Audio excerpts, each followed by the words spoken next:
يا أيها الذين آمنوا اتقوا الله ولتنظر نفس ما قدمت لغد واتقوا الله إن الله خبير بما تعملون. Kemudian yang berikutnya adalah wa 'anil Barra ibn Azib radhiyallahu anhu maqal kana rajulun yaqra'u suratal kahfi wa 'indahu farasun marbutun bi syatanaini fataghashathu sahabatun faja'alat tadnu wa ja'ala farsuhu yanfiru minha faja'ala farasuhu yanfiru minha falamma asbaha atan nabiyya sallallahu alaihi wasallam fadzakara dzalika lahu faqala tilkas sakinatu tanazzalat lil Qur'an muttafaqun alaih. Ya, hadis ini juga hadis yang disepakati oleh Imam Bukhari dan oleh Imam Muslim dari sahabat Al-Barra ibn Azib. Beliau berkata bahwasannya dahulu ada seseorang ya, yang dia membaca surat Al-Kahfi dan di sebelah orang ini ada kuda yang diikat dengan 2 tali, kuda yang diikat ya, tidak ini apa namanya, dia tidak terbebas, dia diikat ya. Nah, mungkin di kayu atau di pohon begitu. Dia diikat dengan 2 tali. Ternyata ketika sedang baca Quran, tiba-tiba apa? Taghsyathu sahabah. Tiba-tiba awan yang ada di atas itu turun ke bawah, faja'ala tadnu, dan terus mendekat ke bumi. Wa ja'ala farasu yanfiru minha, sampai akhirnya kuda yang terikat itu lepas ya, lari karena ada awan yang turun gitu. Nah, awan putih ini ya. Falamma asbaha, ketika pagi hari, maka diceritakan apa yang dilihat oleh sahabat tadi kepada Nabi Muhammad sallallahu alaihi wasallam. Beliau cerita bahwa kemarin itu ada orang baca surat Al-Kahfi yang kemudian ternyata tiba-tiba setelah lagi baca itu, tiba-tiba awan yang ada di langit itu sampai turun sampai ke bawah. Setelah diceritakan kepada Nabi Muhammad SAW, kemudian Nabi menyatakan tilkas sakinah tanazzalat lil Qur'an. Itulah sakinah, itulah ketenangan ya. Ketenangan yang turun ya, kepada Al-Qur'an. Ini orang yang membaca Al-Quran akan mendapatkan ketenangan. Orang yang membaca Al-Quran juga akan mendapati sifat tenang ya, menjadi orang yang sifatnya dia tenang, hatinya tenang, orangnya juga tenang ya. Dan ketenangan akan turun kepadanya ya. Semakin dia membaca Al-Quran, semakin ketenangan akan dekat dengan dia. Semakin dia membaca Al-Quran, maka kekhusyuan akan menjadi sifat dia, akan menjadi sifat orang tersebut, menjadi orang yang sifatnya apa? Khusyuk, karena dia membaca Al-Quran ya. Dan ini yang terjadi pada sahabat ini, namanya apa? Ini namanya karomah.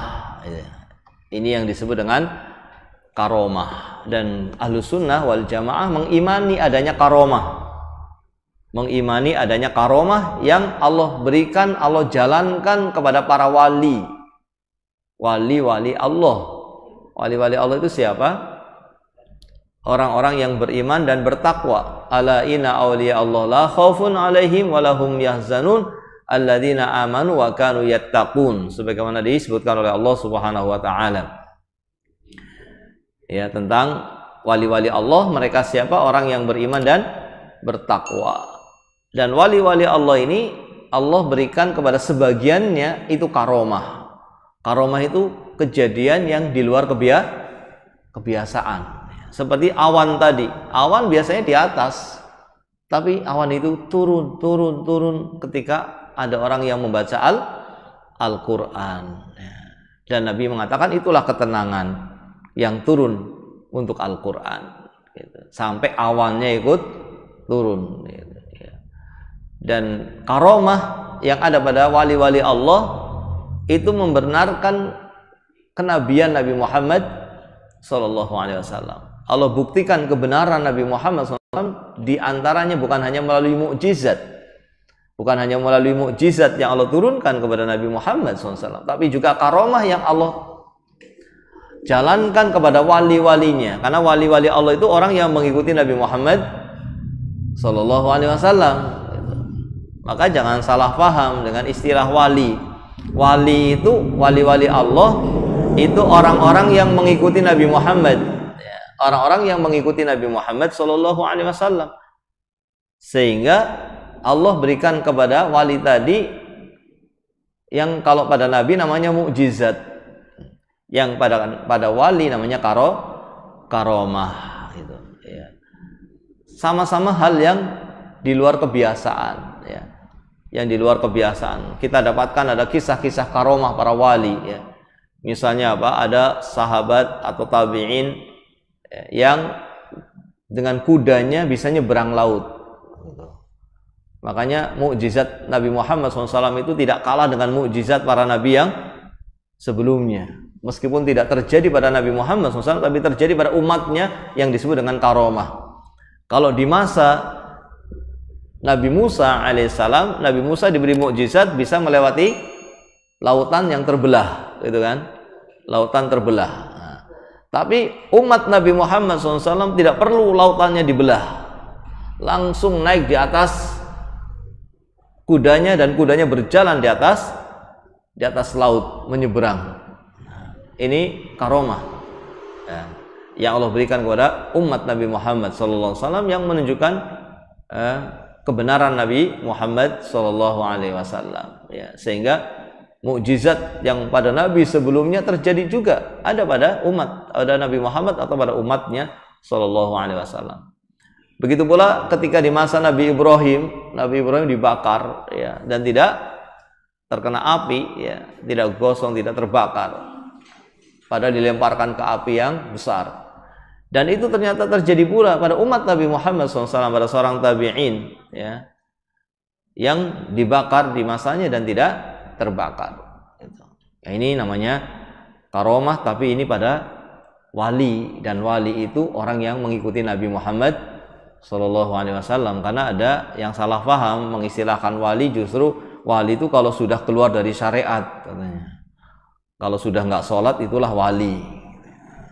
Ini kalau sudah tingkatan wali itu nggak perlu ibadah, nggak perlu sholat. Nah, ini tidak benar. Justru wali itu adalah orang yang mengikuti Rasulullah SAW, dan karomah ini pada wali. Adapun karomah atau adapun sesuatu yang luar biasa, yang di luar kebiasaan terjadi pada orang yang tidak beriman dan tidak bertakwa, itu bukan karomah. Itu namanya apa? Itu namanya sihir. Sihir yang dilakukan dengan bantuan setan, yang Allah tetapkan secara kauni, Allah takdirkan secara kauni, tapi Allah larang secara syar'i. Dan ini menjadi ujian bagi orang-orang yang beriman. Menjadi ujian bagi orang-orang yang beriman, apakah dia mau mengikuti, membenarkan sihir tadi, ataukah dia akan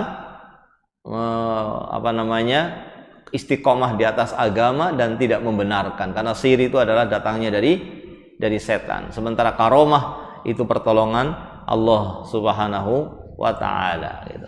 Dan sihir ini dilakukan oleh mereka yang tidak beriman, bahkan orang kafir pun bisa melakukannya karena dengan bantuan setan. Adapun karomah ini hanya Allah berikan kepada orang-orang yang beriman, dan ini pun tidak bisa didapatkan dengan ritual-ritual khusus, tapi seperti mukjizat. Mukjizat kan tidak bisa dengan serta-merta didatangkan oleh nabi yang ingin melakukannya. Nabi Musa alaihissalam ketika ketika Allah ingin membelah lautan. Dia tidak tahu kalau lautan mau dibelah, ya, terbelah dengan tongkat. Ya.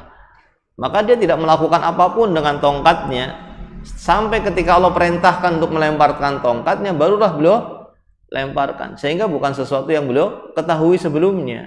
Ya. Jadi kalau ada pertunjukan-pertunjukan yang disiapkan sebelumnya, nanti akan ditusuk tidak mempan, nanti akan dilindas mobil tidak mempan. Ini sudah dipersiapkan seperti ini bukan karomah. Ya, ini namanya apa? Sihir, ya, dengan bantuan setan. Nasallallahu salamah, jangan sampai kita tertipu, ya, dengan sihir sehingga tidak bisa membedakan antara karomah dengan sihir. Karomah itu adalah pertolongan Allah sebagaimana mukjizat yang Allah berikan pada Nabi dan diberikan kepada orang-orang yang beriman dan bertakwa. Ya, apa yang disebutkan dalam hadis yang disepakati oleh Bukhari Muslim ini dari hadis Barra ibn Azib ini menunjukkan karomah yang Allah berikan kepada sahabat Nabi Muhammad sallallahu alaihi wasallam, ya, untuk diperlihatkan kepada hamba-hambanya agar semakin menambah iman.